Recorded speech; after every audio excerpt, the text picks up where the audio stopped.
उसके बाद में देखो अनावलोपी बेलन।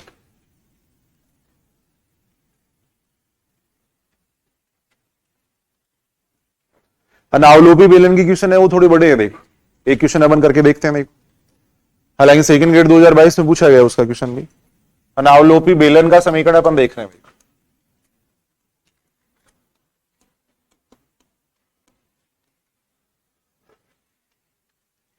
देखो जैसे अपने अनावलोपी शंकु की डेफिनेशन पढ़ी थी, वही डेफिनेशन इसकी है। देखो अनावलोपी बेलन का मतलब हो गया एनवलोपिंग सिलेंडर। देखो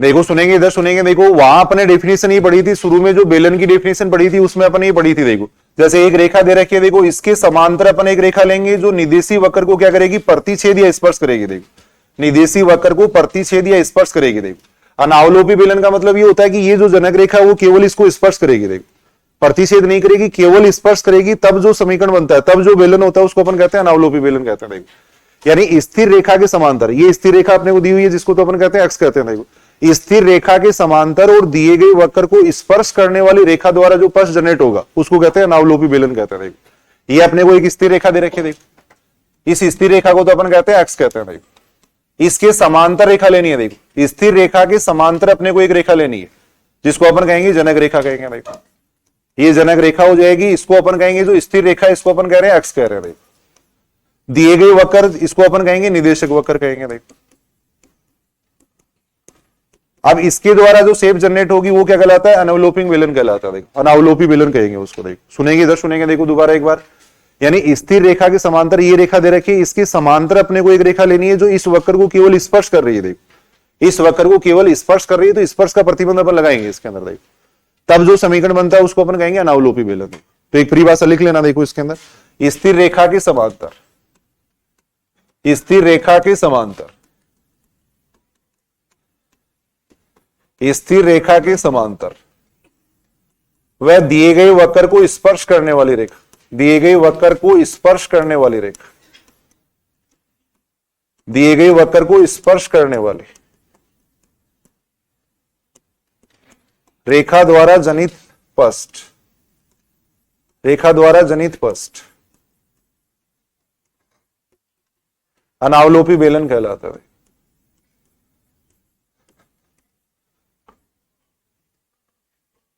उसको कहेंगे अनावलोपी बेलन कहेंगे।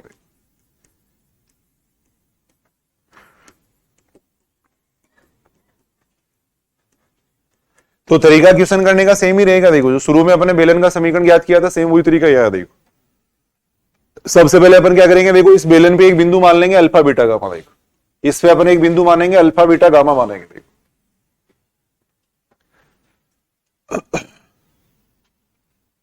इससे काफी फर्क पड़ा है। अभी वास्तव में बोला नहीं जा रहा था, उस टाइम मेरी स्थिति होगी बोला ही नहीं जा रहा था। कितना फर्क पड़ा है इससे। देखो अब आराम से बोला जा रहा है। बंद मत करो यार उसको, सर्दी आ रही है। इतनी क्या सर्दी आ रही है यार, जवान जवान आदमी हो, क्या सर्दी होगी। कमरे के अंदर बैठे लोग तो बाहर काम कर रहे हैं, भी सर्दी में बाहर भी काम करते हैं लोग। यहां अपन चारों तरफ से बंद कमरा है उसके अंदर बैठे हैं और फिर सर्दी लग रही है। लग गई सर्दी, बहम हो गया कि सर्दी लग रही है। तो कई बार बहम हो जाता है ना आदमी को, है? कई आदमी, जैसे कोई आदमी मान लो दिखा, उसको कह दिया यार तू इन दिनों में कमजोर हो गया। देखो तो वो घर पे जाके ऐसे थोड़ा सोचता है कि भाई कैसे, देखो क्या बात, कमजोर हो गया, ऐसे मन में हो जाता है। देखो तो वही आपके मन में बहम हो गया कि हाँ सर्दी पड़ रही है। अब देखो सर्दी पड़ रही है, जबकि ऐसी कोई इतनी सर्दी थोड़ी है। कोई कमरे के अंदर कोई सर्दी लगती है?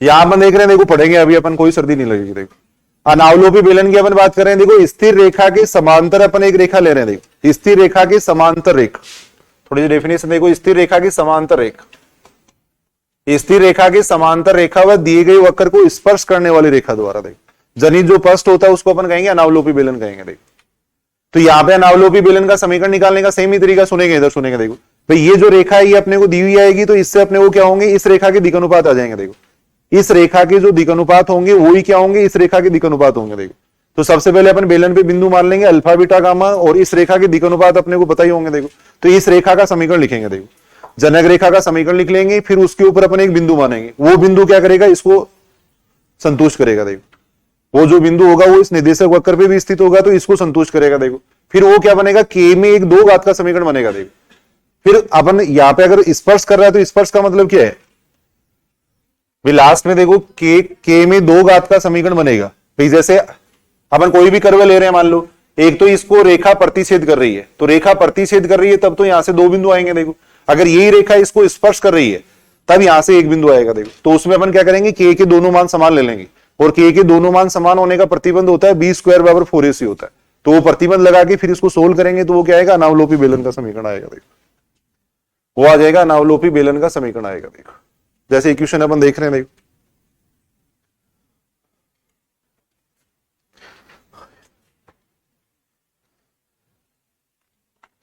क्वेश्चन ये दे रखा है, देखो निर्देशक वर्त है वो अपने को ये दे रखा है। देखो गोले x square plus y square plus z square, गोले x square plus y square plus z square minus 2x plus 4y minus 1 is equal to 0, ये अनावलोपी बेलन का समीकरण। देखो कि अनावलोपी बेलन का समीकरण, कि अनावलोपी बेलन का समीकरण पूछा गया। देखो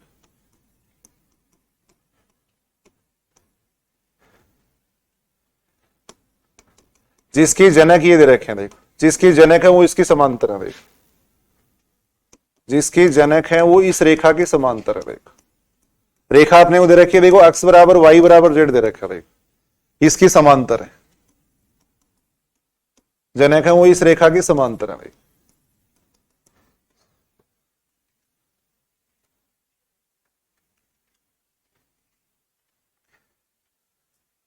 तो यहां देखो अपने को निर्देशक वक्र तो ये दे रखा है। देखो निर्देशक वक्र है वो तो ये दे रखा है। देखो वो अपने को ये स्पेयर दे रखा है। देखो x square plus y square plus z square minus 2x plus 4y minus 1 is equal to 0। देखो ये दे रखा है। देखो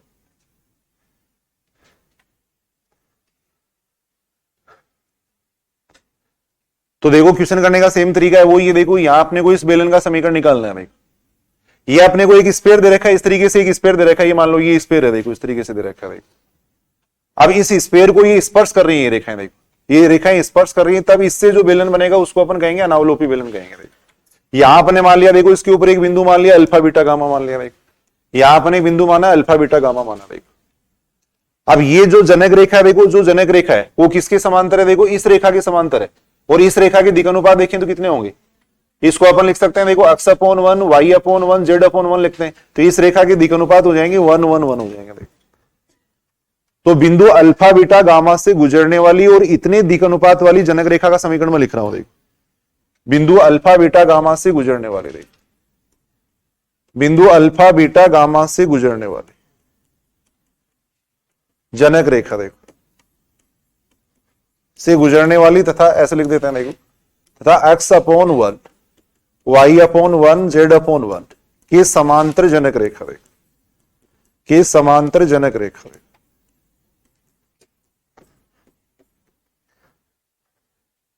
अल्फा बीटा गामा से गुजरने वाली और इस रेखा की समांतर जनक रेखा। देखो तो उसका समीकरण हो जाएगा कितना, देखो x minus alpha upon 1 y minus beta upon 1 और z माइनस गामा अपॉन 1 ये आएगा। देखो अपन ये बात जानते हैं, यदि कोई रेखा x1 y1 z1 से गुजरती है और उसकी दिशानुपात अगर abc है तो उसका समीकरण अपन लिख सकते हैं। देखो तो अल्फा बीटा गामा से गुजरने वाली और इसकी समांतर जनक रेखा ही हो जाएगी। देखो x minus alpha upon 1 y minus beta upon 1 z minus gamma upon 1 हो जाएगी। अब इस रेखा पे अपन एक बिंदु मान लेंगे बराबर k मान लेंगे। देखो ये क्वेश्चन थोड़े बड़े होंगे। देखो अब यहां पे इस रेखा पे अगर अपन बिंदु देखें तो बिंदु क्या आएगा, देखो इस रेखा पे अगर अपन बिंदु देखें तो बिंदु कितना हो जाएगा, देखो बिंदु हो जाएगा अल्फा प्लस के बीटा प्लस के और गामा प्लस के। देखो ये आ जाएगा। देखो इस रेखा पे बिंदु आ गया अल्फा प्लस के बीटा प्लस के गामा प्लस के। देखो अब ये बिंदु कहां पे स्थित होगा, देखो भाई ये जो रेखा वो इसको स्पर्श कर रही है, ये रेखा इसको स्पर्श कर रही है, तो ये बिंदु देखो इस वक्र को संतुष्ट करेगा। देखो जो भी निर्देशक वक्र है उसको क्या करेगा, संतुष्ट करेगा। देखो तो ये बिंदु निर्देशक वक्र के समीकरण में रख देंगे। देखो ये बिंदु है वो निर्देशक वक्र पर स्थित होगा। देखो निदेशक वक्र 1 पर स्थित होगा।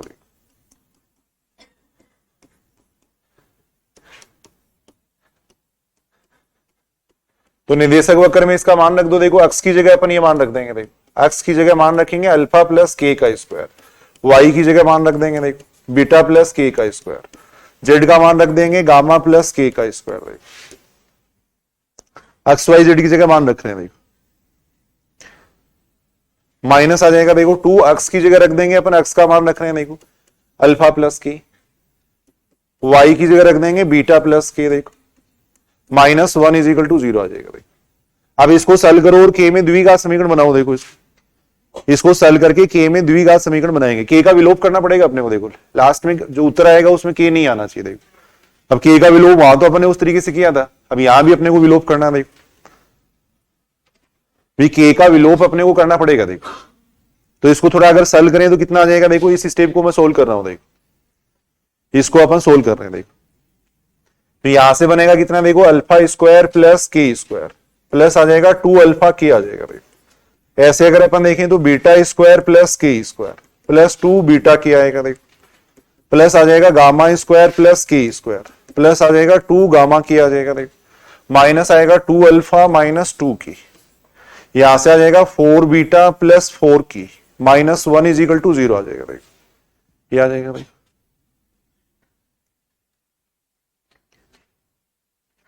अब इसको अपन के में द्विघात समीकरण बना रहे हैं।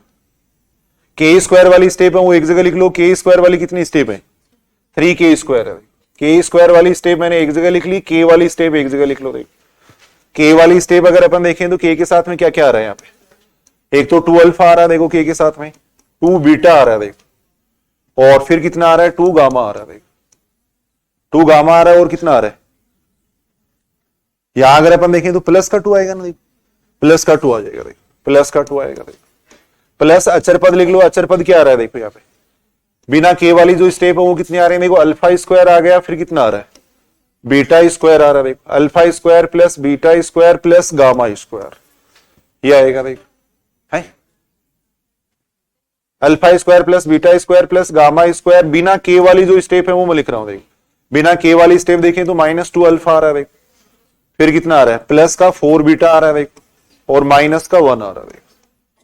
देखो देखिए सही लिखा है कि मैंने यहां तक, ये आ जाएगा। देखो वो जो बिंदु है वो निदेशक वक्र पे स्थित होगा, फिर इसको अपन सॉल्व करें। हालांकि ये क्वेश्चन बड़े है। देखो ऑब्जेक्टिव टाइप की क्वेश्चन नहीं, बड़े क्वेश्चन है। देखो या अगर अपन देखें तो के में इसको द्विघात समीकरण बनाया। देखो के में इसको द्विघात समीकरण अपने बना लिया। देखो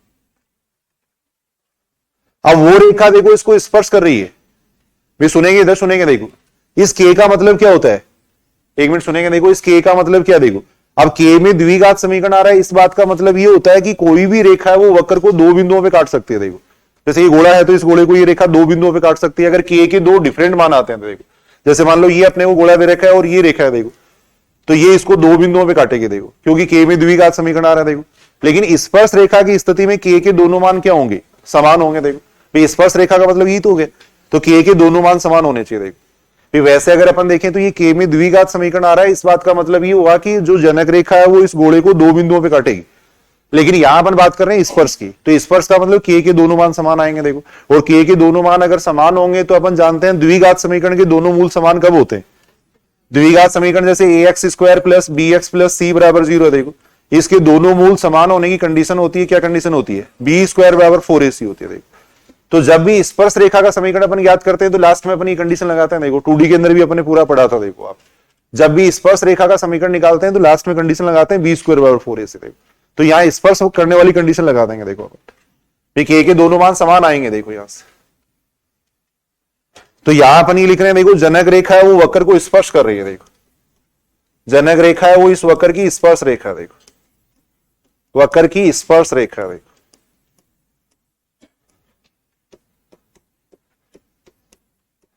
इसको समीकरण नंबर कह देते हैं, मान लो कितना हो गया, देखो 2 कह देते हैं। देखो तब समीकरण 2 के मूल समान होंगे। देखो समीकरण नंबर 2 के जो मूल होंगे वो क्या होंगे, समान होंगे। देखो मूल समान होंगे। देखो और मूल समान होंगे तो मूल समान होने की कंडीशन क्या होती है, b स्क्वायर बराबर होती है 4ac। देखो b स्क्वायर बराबर 4ac होती है। तो वो कंडीशन अपन यहां पे लगाएंगे, उससे अपने पास अनावलोपी बेलन का समीकरण आएगा। देखो बी स्क्वायर बराबर 4ac होती है। बी का मतलब कितना हो जाएगा, के का जो गुणांक होता है उसको बी कहते हैं। देखो के का जो गुणांक है उसको अपन बी कह रहे हैं। देखो अब इससे अपन दो कॉमन भी ले सकते हैं। देखो तो बाहर तो कितना आ जाएगा, देखो 4, यहां बन जाएगा alpha plus beta plus gamma plus 1, यह आ जाएगा। देखो यहां से अपने दो कॉमन लिया, देखो इसमें दो बाहर ले लिया। देखो अपन बराबर आएगा 4ac। ए का मान कितना हो गया यहाँ पे, के स्क्वायर का जो गुणांक होता है उसको अपन ए कह रहे हैं।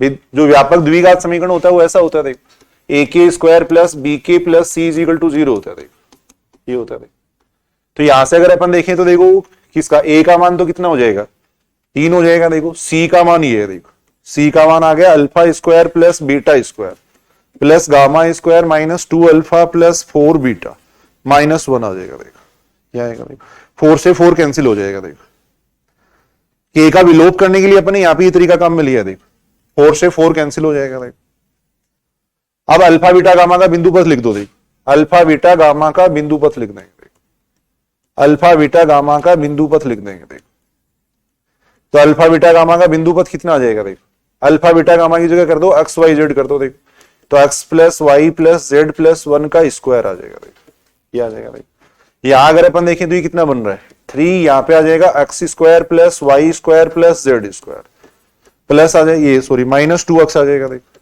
Minus 2x plus 4y minus 1, ये इसका उत्तर आएगा। देखो ये अनावलोपी बेलन का समीकरण आ जाएगा। देखो दोबारा एक बार अपन शुरू से देख रहे हैं। देखो ये थोड़े बड़े क्वेश्चन है अनावलोपी बेलन वाले, ऑब्जेक्टिव टाइप है भी नहीं। देखो एक क्वेश्चन अपने देखा है। देखो सुनेंगे, इधर सुनेंगे। अपने को एक गोला दिया हुआ था, उसके अनावलोपी बेलन का समीकरण पूछा गया था जिसकी जनक इस रेखा के समांतर है। देखो तो अनावलोपी बेलन का मतलब ये होगा कि जनक रेखा केवल इसको स्पर्श कर रही है। देखो जनक रेखा इसको केवल स्पर्श करेगी। तो सबसे पहले अपने जनक रेखा का समीकरण निकाला था। देखो पूरा तरीका देख लेना, इसको लिख लो पहले एक बार। जनक रेखा केवल इसको स्पर्श कर रही है तो सबसे पहले तो अपने जनक रेखा का समीकरण लिखा था। देखो अल्फा बीटा गामा से गुजर रही है और इतने इसके दिक् अनुपात है तो इसका समीकरण लिख दिया था। देखो फिर इसके ऊपर बिंदु देखने के लिए बराबर अपने के माना था। ये बिंदु है वो कहां पे स्थित होगा, निदेशक वक्र को भी संतुष्ट करेगा क्योंकि ये रेखा इसको स्पर्श कर रही है। देखो तो निदेशक वक्र को संतुष्ट करेगा तो ये बिंदु अपने इसमें रख दिया था। देखो अब यहां से के दो मान आ रहे हैं। देखो लेकिन अपने को जो रेखा दे रखी है वो स्पर्श रेखा दे रखी है, तो इसका मतलब के दोनों मान क्या होने चाहिए, समान होने चाहिए। देखो और के दोनों मान समान होने की कंडीशन होती है बी स्क्वायर बराबर 4ac। तो उससे के का विलोप भी हो जाएगा और अनावलोपी बेलन का समीकरण आ जाएगा। देखो जो अपनी तरफ से माना गया उसका विलोप कर देंगे लास्ट। अब अल्फा बीटा गामा का बिंदु पथ अपने लिखा। देखो सेकंड ग्रेड 2022 में देखो इस 3D से अगर अपन देखें तो 7 क्वेश्चन पूछे गए, 7 या 8 क्वेश्चन पूछे गए। देखो तो जब एक किताब से छोटी सी किताब है उससे मान लो 3 क्वेश्चन आने चाहिए थे, लेकिन 7-8 अगर पूछे तो थोड़ा डिफिकल्ट क्वेश्चन भी दे सकते हैं। देखो अब जो मैं क्वेश्चन कर रहा हूँ थोड़ा बड़ा ही क्वेश्चन था, ऑब्जेक्टिव लाइक नहीं था। देखो पूछा गया सेकंड ग्रेड 2022 में। देखो सेकंड ग्रेड 2022 के अंदर ये क्वेश्चन पूछा गया। तो ऐसे क्वेश्चनों को तो छोड़ना ही पड़ेगा। देखो सेकंड ग्रेड 2022 में ये क्वेश्चन पूछा गया, हालांकि 6 क्वेश्चन है वो छोटे हैं, 6 क्वेश्चन है वो आसान थे। जैसे लंबवर्ती बेलन का समीकरण ही पूछा गया था। देखो अब ये क्वेश्चन थोड़ा बड़ा है। देखो जैसे ये क्वेश्चन दे रखा है, देखो फर्स्ट करके देख लेते हैं इसको थोड़ा। देखो first a x square plus b y square plus c z square बराबर 1 के अनावलोपी बेलन का समीकरण अपने को पूछा गया। देखो कि अनावलोपी बेलन जिनके जनक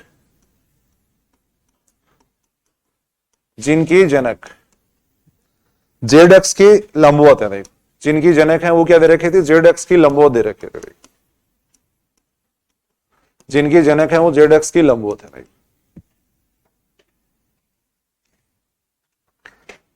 जिनकी जनक जेड एक्स की लंबवत है। समतल जेड बराबर 0 को, जिनकी जनक जेड एक्स की लंबवत है समतल जेड बराबर 0 को किस वक्र पर मिलते हैं, वो किस वक्र पर मिलते हैं।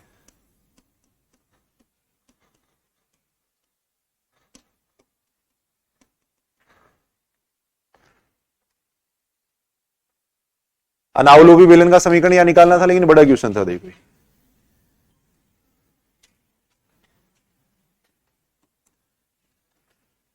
क्वेश्चन करने का सेम तरीका वही है तो अभी अपने अनावलोपी बेलन के लिए किया था। देखो ये दे रखा था, ये जो फर्स्ट है देखो अपने को निर्देशक वक्र तो ये दे रखा है, देखो निर्देशक वक्र है वो तो ये दे रखा है, देखो निर्देशक वक्र है वो अपने को दे रखा है, क्या दे रखा है देखो ये दे रखा है a x square plus b y square plus c z square बराबर दे रखा है 1 दे रखा है, ये दे रखा है।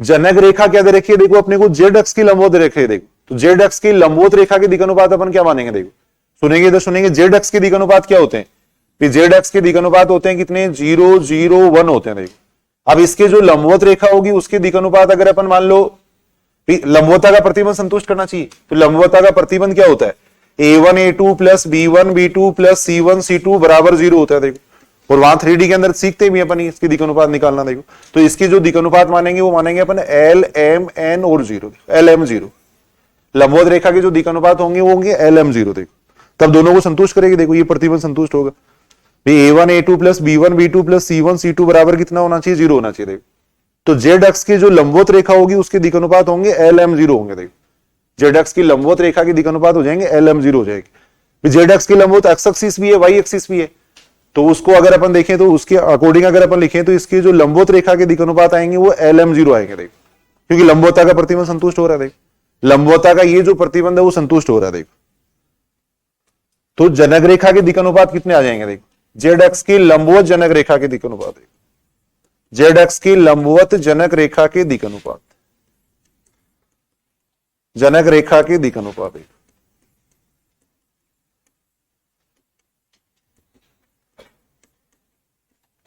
जेड अक्ष की लंबवत जनक रेखा की दिशानुपात मान लिया अपने L M 0 मान लिया, देखो इसकी दिशानुपात अपन मान रहे हैं L M 0 मान रहे हैं, देखो लंबवता का प्रतिबंध लगना चाहिए। देखो तो जेड अक्ष की लंबवत जनक रेखा की दिशानुपात अपने माने L M 0 माने, देखो तब अल्फा बीटा गामा से गुजरने वाली जनक रेखा का समीकरण क्या आएगा, देखो तब बिंदु अल्फा बीटा गामा से गुजरने वाली जनक रेखा, देखो अल्फा बीटा गामा से गुजरने वाली जनक रेखा, बेलन में एक बिंदु मानेंगे अल्फा बीटा गामा, उससे गुजरने वाली जनक रेखा का समीकरण में लिख रहा हूं, देखो अल्फा बीटा गामा से गुजरने वाली जनक रेखा, कितना आ जाएगा बताओ, देखिए इसका समीकरण x minus alpha upon l y minus beta upon m और z माइनस गामा अपॉन में कितना हो जाएगा 0 हो जाएगा।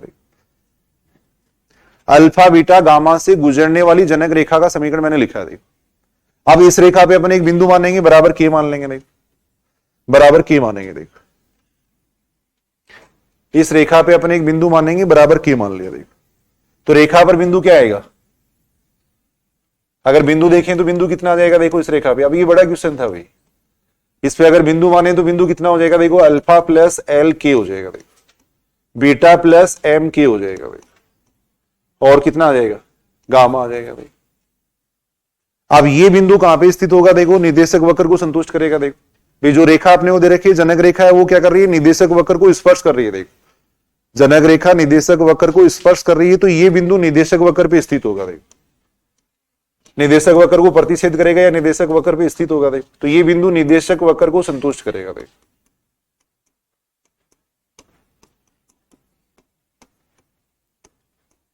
तो ये मान रख दो, निर्देशक वक्र की समीकरण में रख दो। देखो ये बात थोड़ा बड़ा क्वेश्चन था, निर्देशक वक्र में ही मान रख देंगे। देखो तो अक्ष की जगह मान रख दो। देखो अक्ष की जगह रख दिया अपने अल्फा प्लस एल की, ये रखा। देखो वाई की जगह रख दिया अपने बीटा प्लस एम की रख दिया। देखो प्लस सी, जेड की जगह रख दिया गामा रख दिया। देखो ये रखा। देखो ये आ जाएगा। देखो अब अनावलोपी बेलन का समीकरण जैसे अपने निकाला था वैसे ही निकालना है। के में द्विघात बनाओ। देखो इसको के में द्विघात बनाओ, फिर मूल समान होने की कंडीशन लगाएंगे। देखो तो वहां तक तो वैसे ही निकलेगा अनावलोपी बेलन तक। तो देखो ये क्वेश्चन बड़े क्वेश्चन है। देखो ये ऑब्जेक्टिव लाइक नहीं था। इसको सोल्व करेंगे तो कितना आएगा। देखो देखिए इसको सोल्व करते हैं तो के स्क्वायर वाली स्टेप एक जगह लिखनी है। देखो शॉर्ट में मैं लिखूं, देखो के स्क्वायर वाली स्टेप क्या आ जाएंगे। देखो यहाँ पर शॉर्ट में लिख रहे हैं सीधा। के स्क्वायर के साथ में क्या क्या आएगा बताओ। यहाँ पर के स्क्वायर के साथ में एक तो आएगा देखो ए एल स्क्वायर, यहां से आ जाएगा ना ए एल स्क्वायर। यहां से के स्क्वायर के साथ में कितना आएगा बी एम स्क्वायर आएगा। देखो और कोई के स्क्वायर आएगा नहीं। देखो फिर k के साथ में क्या क्या आएगा देखो, k के साथ में, k के साथ में अगर अपन देखें तो ये 2x बन जाएगा ना, देखो सीधा मैं लिख रहा हूं अभी थोड़ा सा, ये आ जाएगा देखो, यहां से कितना आ जाएगा 2a अल्फा l, ये आएगा देखो, यहां से कितना आएगा 2b बीटा m, ये आएगा देखो, कितना आएगा देखो, प्लस अचर पर लिख दो, बिना k वाली स्टेप अगर देखें तो वो कितनी बन जाएगी, a alpha square plus b beta square plus c gamma square -1 बराबर 0, देखो ये आगे देखो। अब वो जो रेखा है वो क्या है, इसकी स्पर्श रेखा, देखो जनक रेखा इसकी स्पर्श रेखा है, तो इसके दोनों मूल क्या होंगे, समान होंगे, देखो इसको समीकरण नंबर अपन ने कह दिया 2 कह दिया, देखो जनक रेखा वक्र एक की स्पर्श रेखा है, देखो वक्र एक की स्पर्श रेखा, देखो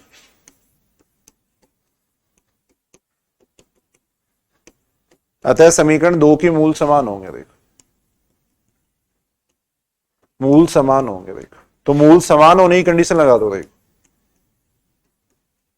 समीकरण नंबर 2 के मूल समान होंगे, देखो समीकरण नंबर 2 के मूल समान होंगे, देखो और समीकरण नंबर 2 के मूल समान होंगे तो क्या कंडीशन लग जाएगी, बी स्क्वायर बराबर 4ac, देखो बी स्क्वायर बराबर आएगा 4ac, देखो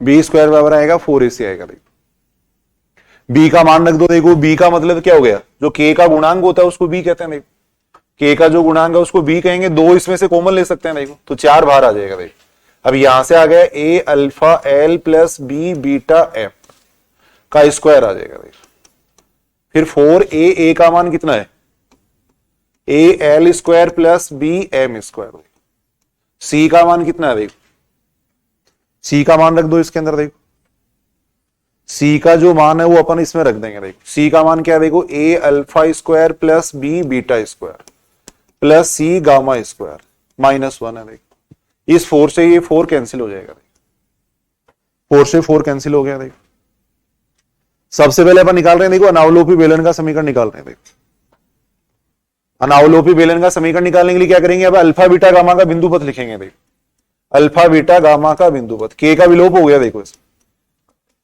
अल्फा बीटा गामा का बिंदु पथ लिखेंगे, देखो तो अल्फा बीटा गामा का बिंदु पथ लिखेंगे, कितना आएगा, देखो अल्फा बीटा गामा की जगह रख दो, देखो एक्स वाई जेड रख दो, अल्फा बीटा गामा की जगह रख देंगे एक्स वाई जेड रख देंगे, देखो तो यहां से आएगा ए एल एक्स प्लस कितना आ जाएगा, बी बीटा, बीटा की जगह वाई आ जाएगा, देखो बी एम वाई आ जाएगा, देखो ये आ जाएगा, देखो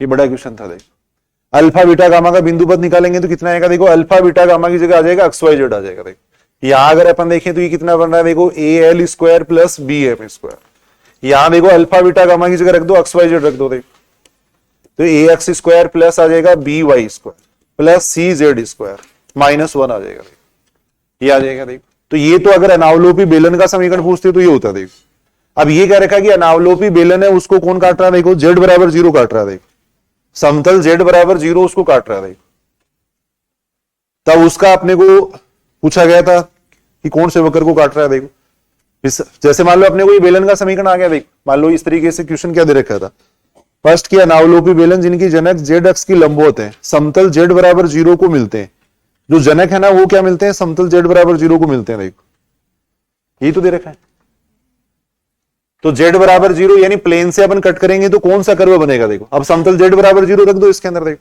समतल z बराबर 0 से प्रतिच्छेद कर रहे हैं, देखो समतल z बराबर 0 से प्रतिच्छेद करते हैं, देखो z बराबर 0 का मतलब हो गया XY तल, XY तल से अगर काटेंगे तो कौन सा कर्व बनेगा, देखो तो समतल z बराबर 0 से मिलते हैं, देखो तो z की जगह 0 कर दो, देखो इसके अंदर z की जगह 0 कर देंगे, देखो तो z की जगह 0 करेंगे तो कितना बन जाएगा, देखो z की जगह 0 करेंगे तो इधर तो आ जाएगा a l x plus B m y का स्क्वायर, यहां अगर अपन देखें तो कितना आ जाएगा, a L square plus B M square, देखो यहां देखो अगर अपन z की जगह 0 करेंगे तो कितना आएगा, a x square plus b y square -1 आ जाएगा।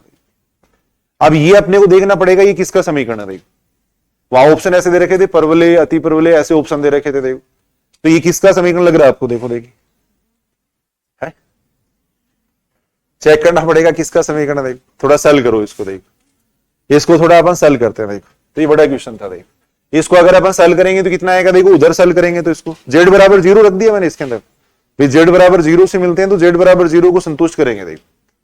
अब इसको अगर अपन सेल करें तो उधर कितना बन रहा है देखो, a square l square x square बन रहा है देखो, b square m square y square है देखो, प्लस कितना आ रहा है 2al x bmy, ये आ रहा है देखो। इधर अगर अपन देखें तो कितना आएगा देखो, इस साइड में अगर अपन देखें तो देखो, इस साइड में अगर अपन देखें तो कितना आएगा देखो, a square l square x square आएगा देखो। इसको गुणा कर रहा हूं मैं, थोड़ा सुनना देखो, ए एल स्क्वायर को मैंने इससे गुणा किया, ए एल स्क्वायर को इससे गुणा करेंगे तो a square l square x square आएगा देखो, फिर आएगा कितना a b l square y square आएगा देखो, माइनस आएगा कितना ए एल स्क्वायर आएगा देखो, फिर बी एम स्क्वायर को इससे गुणा करेंगे देखो, बी एम स्क्वायर को इससे, तो ये कितना हो जाएगा a b M square x square हो जाएगा देखो, फिर बी एम स्क्वायर को इससे गुणा करेंगे तो कितना बनेगा b square m square y square बनेगा देखो, माइनस कितना आएगा बी एम स्क्वायर आएगा देखो। अब ये स्टेप इससे कैंसिल हो रही है देखो, ये स्टेप इससे कैंसिल हो जाएगी, ये स्टेप इससे कैंसिल हो जाएगा, ये स्टेप इससे कैंसिल हो जाएगा देखो। इसको सेल किया अपन देखो, थोड़ा अगर और सेल करके लिखें तो क्या लिख सकते हैं इसको देखो, पूरे को अगर देखें तो ये कितना बन रहा है देखो, a b M square x square देखो, फिर आ रहा है कितना a b l square y square आ रहा है देखो, और क्या आ रहा है इसके अंदर, इस स्टेप को इधर ले आएंगे देखो, ये जो स्टेप है इसको मैं इधर ले आया देखो, तो ये आ जाएगा कितना 2ab L M x Y, ये आएगा देखो, minus a L square minus b M square बराबर कितना आएगा 0 आएगा देखो, ये आएगा देखो, कितना आएगा देखो, यहां तक सही है के बाद देखो देखिए। अब अपने को ये देखना है किसका समीकरण है देखो, तो ये अपने 2D ये 2 डायमेंशनल कर्व बन गया देखो, फिर उसके अंदर एक्स और वाई में आ रहा है, जेड नहीं आ रहा है इसके अंदर देखो, तो 2 डायमेंशनल कर्व है तो अपने 2D के अंदर पढ़ा था देखो इनको पहचानना, और वहां पे अपन एक बात पढ़ी थी, अगर आपको ध्यान में हो तो या लिख लो, अगर नहीं ध्यान में है तो देखो, अगर कोई द्विघात कर्व दे रखा है, मान लो a x square plus b y square plus अगर अपने को दे रखा है 2h(x(y) plus 2g(x) plus 2f(y) plus c बराबर 0 अगर कोई कर्व दे रखा है देखो, तो कैसे पहचानते हैं इसको, ए एक्स स्क्वायर प्लस सारणी का मान कहां निकालते हैं, एच और ए बी का मान निकालते हैं देखो। इसमें कंडीशन ये होती है अगर एच स्क्वायर का मान अगर बराबर है ए बी की, तब तो ये होता है किसका समीकरण, परवलय का समीकरण देखो, वहां पर पढ़ते हैं एच स्क्वायर बराबर ए बी होता है तब तो। अगर एच स्क्वायर का मान अगर लेस देन होता है ए बी से, तब ये होता है किसका, दीर्घवृत्त का समीकरण, और एच स्क्वायर का मान अगर ग्रेटर देन ए बी है तब वो होता है किसका, अति परवलय का समीकरण होता है, तब ये अति परवलय का समीकरण होता है। 2D के अंदर अपन पढ़ते हैं शुरू में वहीं पे ये बात, तो इसको कंपेयर करो, इससे कंपेयर करो देखो, इसको कंपेयर करेंगे इससे देखो, भाई ये जो समीकरण दे रखा है ना, इससे इसको कंपेयर कर रहे हैं देखो, इस समीकरण से अपन इसको कंपेयर कर रहे हैं देखो, ये बात ठीक है क्या देखो। अगर द्विघात समीकरण दिया हुआ है तो उसको पहचानने का तरीका ये तो 2D में पढ़ते हैं अपन, ये कोई खास बात नहीं है देखो। 2D के अंदर अपन पढ़ते हैं एच स्क्वायर बराबर ए बी है तब परवलय होता है, लेस देन ए बी होता है तब दीर्घवृत्त होता है, ग्रेटर देन ए बी होता है तब अति परवलय होता है देखो। तो यहां कौन सी कंडीशन लगेगी देखो इसके अंदर, यहां अगर देखें तो ए का मान तो कितना आएगा, ये थोड़ा समझने के लिए मैं कैपिटल ए ही ले रहा हूं देखो, यहां पर स्मॉल ए ही ले रहा हूं, ए का मान तो किसके बराबर हो जाएगा, ए बराबर तो हो गया कितना ए बी एम स्क्वायर हो गया देखो, इससे कंपेयर कर रहे हैं देखो, इस बात समझ रहे हो कि ए से काटना नहीं है, ये ए अलग है, वहां कैपिटल ए लिख लो आप या डेस लिख लो कुछ भी, ए बराबर कितना हो गया ए बी एम स्क्वायर हो गया, बी बराबर कितना हो जाएगा, इससे कंपेयर कर रहे हैं अपन देखो, बी बराबर कितना हो जाएगा ए बी एल स्क्वायर हो जाएगा देखो, और एच का मान कितना आ जाएगा, इससे अगर कंपेयर करें तो एच का मान कितना आएगा देखो, कितना आ जाएगा, एच का मान आ जाएगा minus a b l m, क्या आ जाएगा देखो। अब इनमें से कौन सी कंडीशन लगेगी देखो, देखिए इसके अंदर यहां अगर अपन देखें तो ए बी का मान तो कितना आएगा देखो, ए बी का मान कितना आ रहा है, अगर इन दोनों को मैं गुणा करूं तो ये बन रहा है a square b square l square m square बन रहा है देखो, और यहां अगर एच स्क्वायर का मान देखें तो एच स्क्वायर का मान कितना बन रहा है a square b square l square m square बन रहा है, तो दोनों मान बराबर आ रहे हैं देखो, एच स्क्वायर बराबर ए बी आ रहा है देखो, तो इसका मतलब ये जो वक्र है वो किसका वक्र है, परवलय का वक्र है देखो, इसका मतलब ये परवल है, देखो ये इसका उत्तर दे रखा था। देखो अभी कोई क्वेश्चन पूछने का उचित नहीं है, देखो नहीं ऑब्जेक्टिव में थोड़ी कर सकते हैं ये क्वेश्चन। तो ऐसे एक दो क्वेश्चन थे उनकी वजह से तो दिक्कत हो गई थी, बाकी अब 7 क्वेश्चन है उनमें 6 तो आसानी थे, लेकिन एक दो क्वेश्चन ऐसे थे इनको देख के थोड़ी स्टूडेंट घबरा गए। देखो बाकी ऐसी कोई बात नहीं थी। देखो अब ये क्वेश्चन ऑब्जेक्टिव में छोड़ना चाहिए, देखो नहीं करना चाहिए, होगा भी नहीं और करना भी नहीं चाहिए। देखो अगर ये आपको आ भी रहा है तो भी नहीं करना चाहिए क्वेश्चन, नहीं वास्तव में नहीं करना चाहिए। इस क्वेश्चन को करने का मतलब कितना हो गया, कितना टाइम लग जाएगा आपका। देखो मैथ्स का पेपर है ना, मेरी बात सुनना, देखो मैथ्स की अगर आप तैयारी कर रहे हो तो 2 बातें ध्यान में रखना। देखो छोटा सा मैं भाषण वापस दे देता हूं, आज देखो इधर सबसे पहली बात तो देखो मैथ्स में सिलेक्शन होना सबसे आसान है।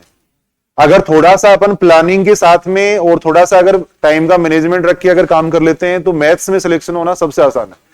मैं कह रहा हूं वही बात है, देखो 150 में से अगर अपना 70-80 क्वेश्चन अगर कर देते हैं एग्जाम में तो अपना सिलेक्शन हो जाता है। बाकी ऐसा कोई भी नहीं है। साइंस में अगर आप 150 में से 80 करके आओगे तो सिलेक्शन नहीं होगा, हिंदी में भी नहीं होगा, क्योंकि सबकी मेरिट जाती है 70% 80%। लेकिन मैथ्स के अंदर कोई बच्चा एक अपने को मिलेंगे 150 मिनट मिलेंगे। देखो अब 150 मिनट मिलेंगे तो 150 मिनट में कितने क्वेश्चन कर सकते हो, मेन बात वो है। बहुत सारे स्टूडेंट तो ऐसे होंगे, 50% स्टूडेंट ऐसे होंगे जो 150 क्वेश्चन तक नहीं पहुंच पाएंगे 150 मिनट में। शुरू से अपन पेपर को सोल्व करना, हम देखते हैं ना पेपर को सोल्व करना स्टार्ट करेंगे शुरू से, है ना, तो बहुत सारे स्टूडेंट तो ऐसे होंगे जो 100 से नीचे तक भी पहुंचेंगे और तब तक ही वो घंटी बज जाएगी वहां पर।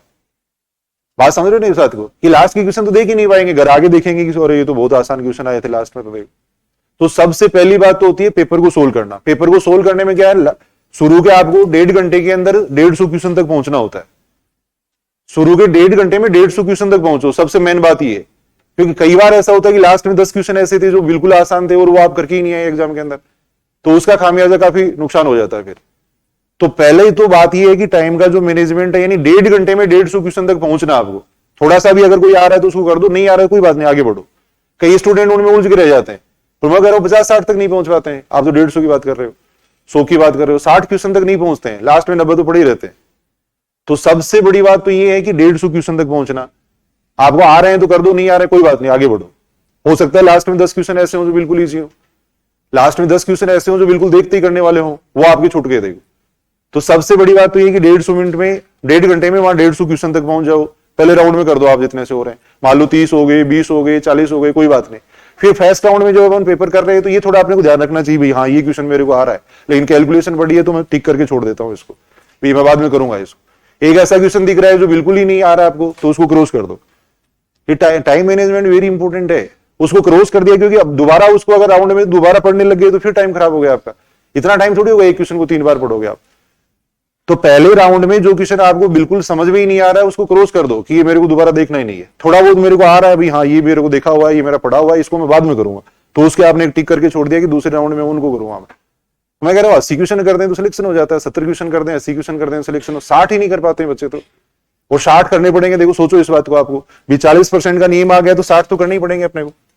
और 60 क्वेश्चन कितने मिनट में करने हैं आपको, 150 मिनट में करने हैं। देखो अब 150 मिनट में करने हैं तो एक क्वेश्चन को करने के लिए आपको लगभग 2 मिनट मिलेंगे। देखो लगभग 2 मिनट मिलेंगे। अगर ऐसा क्वेश्चन में आप उलझ गई तो ये तो 15 मिनट भी लग गई, 10 मिनट लग गई, मान लो क्या कितना नुकसान हो गया फिर। देखो तो वहां इंपॉर्टेंट है टाइम, ना कि कोई आपको कितना आ रहा है या वो ज्यादा नहीं। टाइम का सबसे पहली बात तो टाइम का सदुपयोग वाली बात है। उसके अंदर क्वेश्चन होते ही नहीं बच्चों से, लास्ट में छूट जाते हैं क्वेश्चन। तो इसलिए मैं कह रहा हूं कि इसके अंदर अपने को 70-80 क्वेश्चन कर पाएगा कोई भी स्टूडेंट है। वो कोई 150 थोड़ी करके आ जाएगा मैथ्स के अंदर, 130 थोड़ी करके आ जाएगा मैक्सिमम। मान लो आप कितना भी इजी पेपर आओ, आप 100 क्वेश्चन कर पाएगा कोई भी स्टूडेंट हो, कर ही नहीं सकता, 100 भी नहीं कर पाता, होता नहीं है ना। इसके अंदर कैसे होगा बताओ। एक क्वेश्चन के लिए आपको 2 मिनट मिल रही है, उसमें पढ़ना भी है आपको, थोड़ी बहुत कैलकुलेशन भी करनी है, छोटा समाकलन है तो वो भी तो करके तो देखना पड़ेगा ना। अवकल समीकरण है तो उसको भी थोड़ा बहुत तो पेन चलाना ही पड़ेगा, ऐसे थोड़ी टिक कर दोगे आप। केवल कॉलेज वाले क्वेश्चन ऐसे हैं जिसमें अपना एलजेब्रा में पढ़ते हैं, रियल में पढ़ते हैं, कोई सीधी थ्योरम आ गई, उनकी स्टेटमेंट आ गई, तो वो सीधे आप कर सकते हो। इसीलिए कॉलेज वाला सिलेबस है वो सबसे इंपॉर्टेंट है। पेन में छोटे क्वेश्चन है, 12वीं वाले में अगर अपन देखेंगे कितना भी छोटा क्वेश्चन हो आपको थोड़ा पेन तो चलाना ही पड़ेगा, समाकलन भी करना है तो पेन चलाना पड़ेगा, लेकिन इसमें अपन टिक कर सकते हैं। देखो तो फर्स्ट राउंड में कम से कम 20 क्वेश्चन ऐसे आपके आने चाहिए जो केवल टिक करके कर दिया आपने, तब आपका टाइम बच सकता है। फिर शुरू में आपने शुरू के मान लो फर्स्ट राउंड के अंदर 20-30 क्वेश्चन ऐसे कर दिए जिनको केवल टिक करके कर दिया आपने, देखो तो ये टाइम आपका बच जाएगा जो बाद में कैलकुलेशन करने का काम आएगा। देखो वरना तो हो ही नहीं पाएंगे क्वेश्चन। वरना क्वेश्चन नहीं हो पाते। तो मैं कह रहा हूं कि ऐसी क्वेश्चनों को अपने को छोड़ना चाहिए, नहीं करना चाहिए, किसी भी हालत में नहीं करना चाहिए, क्योंकि और बहुत पड़े होंगे उस पेपर में, और भी तो बहुत आएंगे उस क्वेश्चन के पेपर। अब 3D के अंदर 7 क्वेश्चन आए हैं, 7 में से मान लो 6 तो करने वाले थे, 6 भी नहीं तो 5 करने वाले थे, उनको 5 को ही कर दो आप, तो मोर देन सफिशियंट है। अगर 7 में से अपन 5 कर देते हैं तो कोई दिक्कत नहीं आ रही। देखो तो ऐसे क्वेश्चन को कोई उचित ही नहीं और देना भी नहीं चाहिए। देखो अब एग्जामिनर साहब भी देखो, कोई सारी किताबें तो कोई सब ये तो है नहीं, देखो कहना नहीं चाहिए, हालांकि कोई सारे प्रोफेसर है, यूनिवर्सिटी के प्रोफेसर है मान लो, तो वो कोई सारी बुक थोड़ी पढ़ाते हैं कोई, वो तो स्पेशलाइजेशन होता है उनको, जैसे एक बुक पढ़ा रहे हैं वो शुरू से, तो उनको ध्यान रहता है कि हाँ इसमें तो ये बात है। अब बाकी तो जैसे उनके पास बुक पड़ी रहती है, कहीं से उठा के दे दिया क्वेश्चन, एक्सरसाइज का क्वेश्चन दे दिया, ये दे दिया, अब उनको पता थोड़ी है कि इसका सोल्यूशन इतना बड़ा होगा। फिर नहीं, वास्तव में मैं सही बता रहा हूँ, कोई पेपर को सोल्व थोड़ी करके देखते हैं वो सारे। तो ऐसी स्थिति में कई बार ऐसे क्वेश्चन डाल देते हैं, है ना, तब थोड़ा सा तो ऐसे क्वेश्चन को छोड़ना चाहिए, बाकी और ही बहुत क्वेश्चन मिल जाएंगे। देखो तो मेन बात है, देखो मैं यही कह रहा हूं, दोबारा एक बार कह रहा हूं, थोड़ा सा मोटिवेट होके और जो अपन नोट्स तैयार कर रहे हैं इनको याद कर लेना। आप नोट्स तैयार कर रहे हैं और जो अपना ये प्रैक्टिस सेट तैयार कर रहे हैं, इतने ही क्वेश्चन आपसे हो पाएंगे, बाद में आपको आएंगे तो भी नहीं होंगे, और इनमें से अपने 80-90 क्वेश्चन आराम से आ जाते हैं, ज्यादा भी नहीं आएंगे तो 80-90 क्वेश्चन आ जाते हैं। देखो तो इसीलिए मैं कह रहा हूं कि एक तो इधर उधर ज्यादा मैटर को कोई इकट्ठा करने की जरूरत नहीं है। अब कई स्टूडेंट क्या होते हैं, मैटर तो बहुत सारा इकट्ठा कर लिया, ये किताब भी लिया, ये किताब भी लिया, उनको पढ़ते हैं नहीं। देखो कई ऐसे चंचल विद्यार्थी होते हैं, देखो तो है ना, वो इकट्ठा करते रहते हैं कि उस कोचिंग के नोट्स लिए, इस कोचिंग के नोट्स लिए, क्या मतलब है। अरे अपने को मान लो 50% क्वेश्चन करने हैं, 150 आएंगे तो उसमें 75 करने हैं अपने को, और 75 क्वेश्चन तो अपन इतना लंबा अपने 7-8 महीने से अपने पढ़ा है इसको, तो आएंगे नहीं कि इसमें 75 क्वेश्चन ही नहीं आएंगे कि भाई 7-8 महीने से अपने पढ़ा, कोई चीज छोड़ी नहीं। अब 3D भी मैंने तो काफी डिटेल में पढ़ाई है। अब ऐसे क्वेश्चनों को करने का कोई उचित ही नहीं है, क्या फायदा होगा। ऐसे क्वेश्चन करवा देंगे तो हम कॉलेज में करवाते हैं, लेकिन यहाँ करवाने का कोई उचित ही नहीं है, फायदा क्या होगा। तो ऐसे क्वेश्चनों को अपने को छोड़ना है। छोटी क्वेश्चन है, अब जैसे लंबवर्ती बेलन का समीकरण वेरी इंपॉर्टेंट है, वो अपने को करना आना चाहिए। शंकु में अपने पढ़े थे, सीधे समीकरण वगैरह निकालना, वही हो पाएंगे आपसे क्वेश्चन, एग्जाम में होंगे नहीं। वैसे भी प्रेशर रहता है भैया, एग्जाम में होते नहीं क्वेश्चन ऐसे। अब कई लोग प्लानिंग बैठे, सुबह जैसे उठते हैं तो हाँ देखो 150 में से 120 तो मैं मैथ्स में कर दूंगा, देखो है ना, ये 150 में से 120 तो मैं करूंगा मैथ्स में। देखो और फिर अपना जीके भी ठीक है, देखो जीके में मैंने वो तैयारी की थी पहले, ग्राम सेवक वाली तैयारी की थी। देखो तो जीके में भी 100 में से मैं 80 तो नहीं छोड़ूंगा। देखो तो अपने हो गए देखो 200, और 200 यानी 200 बटा 450 यानी कितने हो गए, ये हो गए। देखो मेरिट आज तक इतनी रही है, तो इस बार तो ज्यादा बन रहे थे। तो कई ऐसे कैलकुलेशन कर लेते हैं, वो अच्छी बात है, कैलकुलेशन करनी भी चाहिए। लेकिन मैं बता रहा हूँ मैथ्स में तो आप 80 क्वेश्चन का टारगेट भी अगर रख लेते हो, 90 का भी टारगेट रख लेते हो तो बहुत बढ़िया है। क्वेश्चन होते नहीं है, सबसे बड़ी प्रॉब्लम ये है। अगर 90 क्वेश्चन आप कर देते हो, 90 का मतलब तो 60% हो गए। आज तक मेरिट रही कि 60% का भी। मैथ्स की मेरिट हमेशा आज तक का इतिहास अगर अपन देखें तो 50% से नीचे रही है हमेशा। देखिए अगर कोई 2 ही पोस्ट हो, 5 ही पोस्ट हो तब बात अलग है, लेकिन अगर 500-400 पोस्ट होती है तो 50% से नीचे मेरिट रहती है। लड़कियों की तो सेकंड ग्रेड 2013 में 22% मेरिट रही थी। 20% या 22% रही थी, वास्तव में 20% या 22% रही थी, रहती इतनी 28%, 32%, हर बार इतनी मेरिट रहती है। मैथ्स में लड़कियों की मेरिट ही रही है हर बार, 28% या 32% इतनी मेरिट रही है, हर बार रहती है। तो कहने का मतलब ये है, देखो थोड़ा सा अगर 80-90 क्वेश्चन कर देते हैं तो इसमें सिलेक्शन हो जाता है आराम से। तो ये अपन बात कर रहे थे, देखो सुनेंगे, इधर सुनेंगे। देखो तो ये अपन पढ़ रहे थे, देखो 3D पढ़ रहे थे, नई बुक अपन कल पढ़ेंगे। देखो अब सारे जो देखो अभी इसमें एलपीपी अपन पढ़ेंगे। देखो एलपीपी शुरू से 0 लेवल से पढ़ रहे हैं, तो जो नए स्टूडेंट है उनकी भी समझ में आ जाएगी। बाकी अगर 3 या 4 दिन लगेंगे, उसके बाद में अपन नया बैच चालू करेंगे। देखो 0 लेवल से स्टार्ट कर रहे हैं, नया बैच अपन चालू करेंगे, और कल से अपन एलपीपी पढ़ेंगे। तो एलपीपी में कोई दिक्कत नहीं है ऐसी, कोई पहले वाली बात काम भी नहीं आएगी उसके अंदर, है ना। नहीं, जो मैं कह रहा हूं एक बात बताओ, सही सी बताओ आप, देखें ये बात सही है या नहीं। भाई आपने भी तो मैथ्स की एग्जाम दी होगी, भाई आपने मैथ्स की एग्जाम दी होगी, ये बात सही है या नहीं। मैथ्स में क्वेश्चन नहीं होते, अपने मन में ही रहता है कि अपन कर देंगे, लेकिन होते नहीं है ना। जब करने बैठते हैं तो दिक्कत आती है फिर वहां पे। भाई छोटा सा मिस्टेक हो गया, एक बात सोचो आप, मान लो इतना बड़ा क्वेश्चन अपने किया, 2-3 मिनट का क्वेश्चन किया, लास्ट में उत्तर नहीं मिले अपने, तो उस कैलकुलेशन को दोबारा चेक करो, कितना मुश्किल हो जाता है बताओ। तो होता नहीं है, क्वेश्चन में दिक्कत आती है। मैं तो कह रहा हूं कि 90 क्वेश्चन कर देंगे तो बहुत बढ़िया है, 90 अगर कर दें तो 150 में बहुत बढ़िया होता है। तो आप तो ये देखो कि कैसे अपने को प्लानिंग से 90 क्वेश्चन करने चाहिए इस एग्जाम में, देखो ही इम्पोर्टेंट बात।